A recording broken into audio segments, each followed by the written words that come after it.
We're joined now by former Shell Oil President John Hofmeister. He's now CEO of the advocacy group Citizens for Affordable Energy and author of Why We Hate the Oil Companies. He joins us from Houston. Good to see you. Thank you for the time. And are you surprised at all that BP's own investigation, at least based on our reporting, does point the finger at the company itself?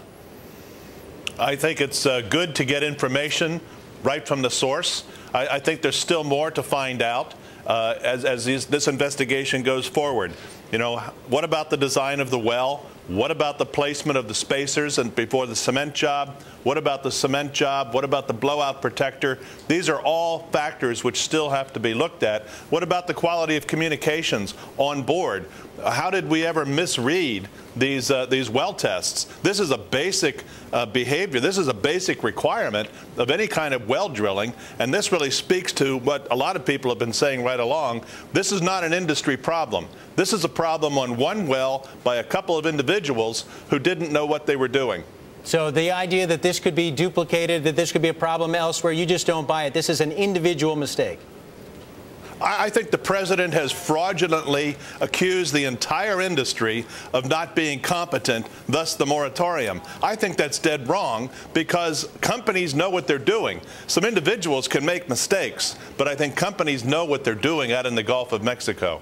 John, the president was in New Orleans yesterday, talked about the Katrina anniversary, also talked about the BP spill, but he did not talk directly about the moratorium. What's your own sense about whether or not the president's going to stick to his guns and maintain that moratorium? It could be through November. Well, the moratorium is getting him in deeper and deeper hot water along the Gulf Coast. Then we're going to face the whole regulatory regime, which may drive oil companies away from the Gulf of Mexico, leading to less domestic drilling. What he's risking, Peter, is his own reelection. If the gas price in the United States rises in 2012 because we've stopped drilling, it's going to be on his watch for no reason other than political reasons to shut down the drilling.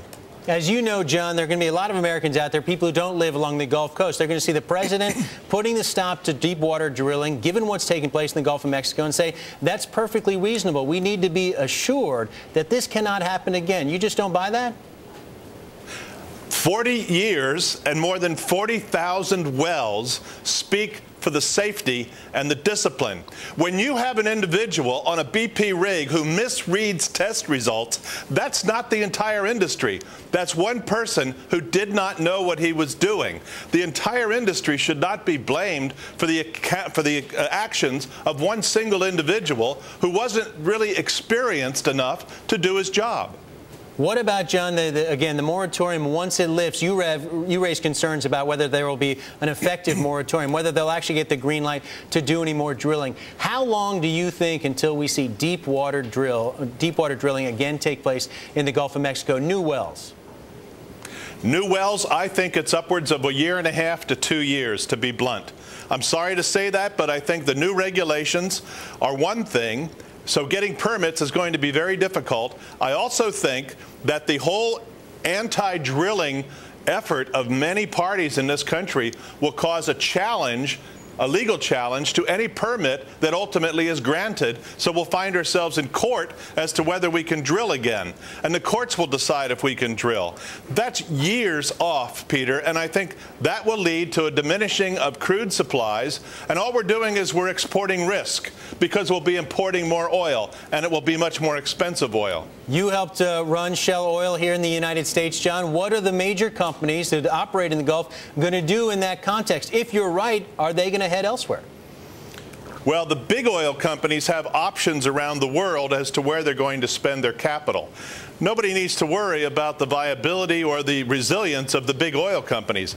It's the smaller companies, the independent companies, and the support companies in the Gulf of Mexico may be facing a serious erosion in their future revenue. Some may actually go under. And it's tens of thousands of people that are impacted by this. It's not a few hundred rig workers. It's tens of thousands. And I don't know that the administration understands this. John, let me just ask you finally, there is some talk in Washington, even along the Gulf Coast, the president could surprise you and others by lifting the moratorium earlier, perhaps before Election Day. Would that indeed surprise you? Would that make you reassess this situation?